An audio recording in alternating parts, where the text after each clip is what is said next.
दोस्तों, आप जानते ही होंगे सीईओ, डायरेक्टर, क्लास 1 ऐसी बड़ी पोस्ट के इंटरव्यूज़ में कुछ सवाल ऐसे भी होते हैं कि आप इस केबिन में आते वक्त कितनी सीढ़ियाँ चढ़ के आए हैं, या इस केबिन के बाहर कॉरिडोर में जो पौधा रखा है उस पौधे को कौन से रंग का फूल खिला है।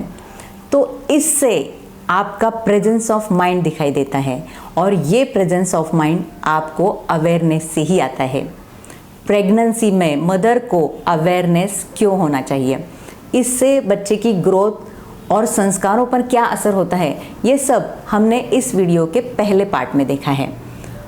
अब इस दूसरे पार्ट में माइंडफुलनेस में जीने की प्रैक्टिकल टिप्स मैं आपको बताने जा रही हूँ, जो आपके बच्चे के फिजिकल, मेंटल, इंटेलेक्चुअल, सोशल और स्पिरिचुअल ऐसे ओवरऑल ग्रोथ के लिए उपयुक्त है।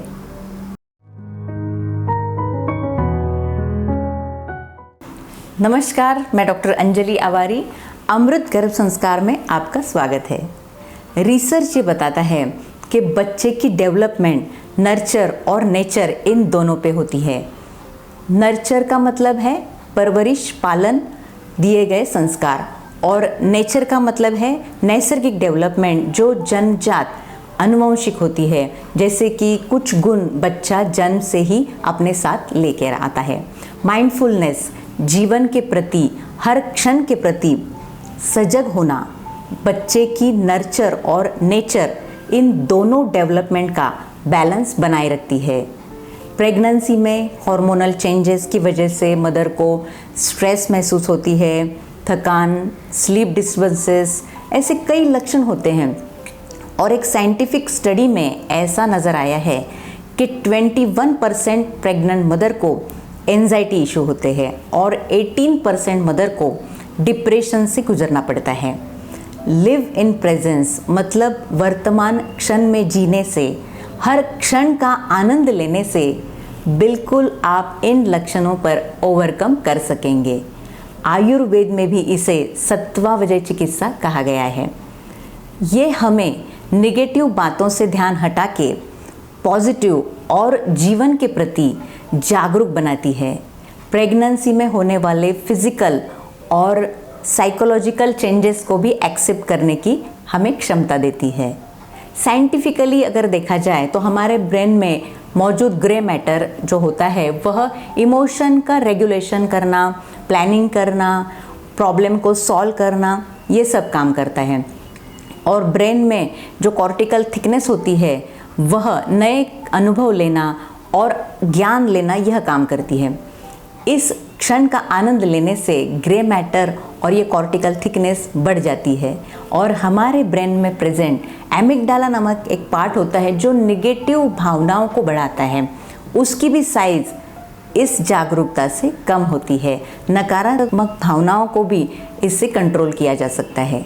आजकल के फास्ट लाइफ में हम जीना ही भूल गए हैं, और मैंने तो कल परसों ही अखबार में पढ़ा है कि गरीबी हट रही है, क्योंकि लोगों के पास पैसा आ रहा है, सब सुख वस्तुएं आ रही है, सोशल मीडिया का यूज़, होटलिंग, ये बढ़ रहा है, लेकिन हम अपने आप से ही दूर हो रहे हैं। माइंडफुलनेस इसी दूरी को मिटाने का काम करती है।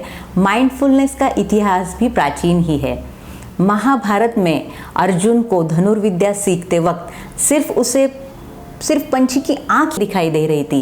ये स्टोरी तो हम सब जानते हैं। तो ये भी इसी का एक उदाहरण है। एकाग्र होना यह माइंडफुलनेस का ही एक पार्ट है। और बुद्ध तत्व का विपश्यना ध्यान भी इसी का एक भाग है। क्षणस्थ होने के दो प्रकार है, एक तो खुद को पर्पसफुली काम में लगाना, और दूसरा है मेडिटेशन।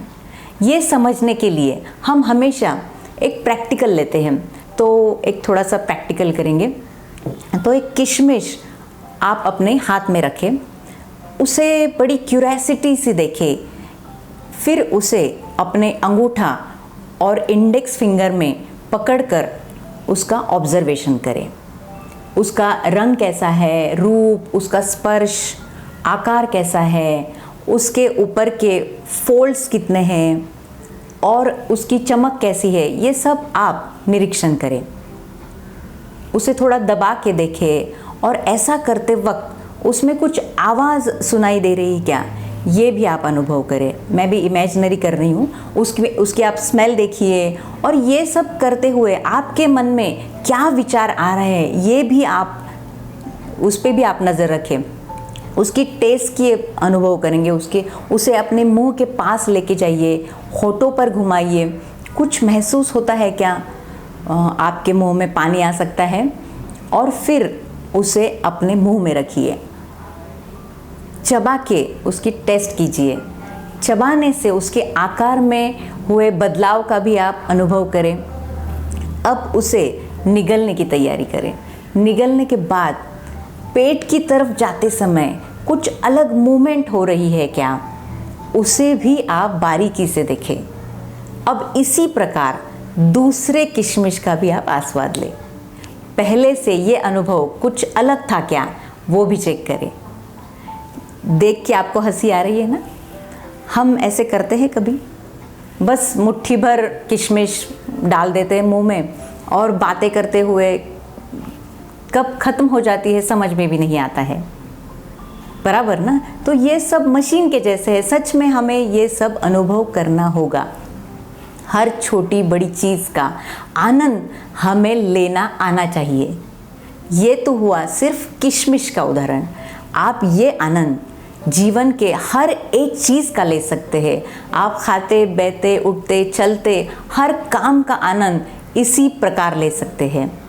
शॉर्ट में हम जो भी कर रहे हैं हमें उसी पे फोकस करना है। वर्तमान का एक क्षण मन को सुकून दे के जाता है, शांति दे जाता है। मदर भी अगर शांत समाधानी रहेगी तो आपका बेबी भी वही अनुभव करेगा। उसके ब्रेन के न्यूरॉन के कनेक्शन बढ़ते जाएंगे, और क्यों ना आपके घर भी एक अलौकिक बुद्धि का आइंस्टाइन ही न पैदा हो जाए। नमस्ते।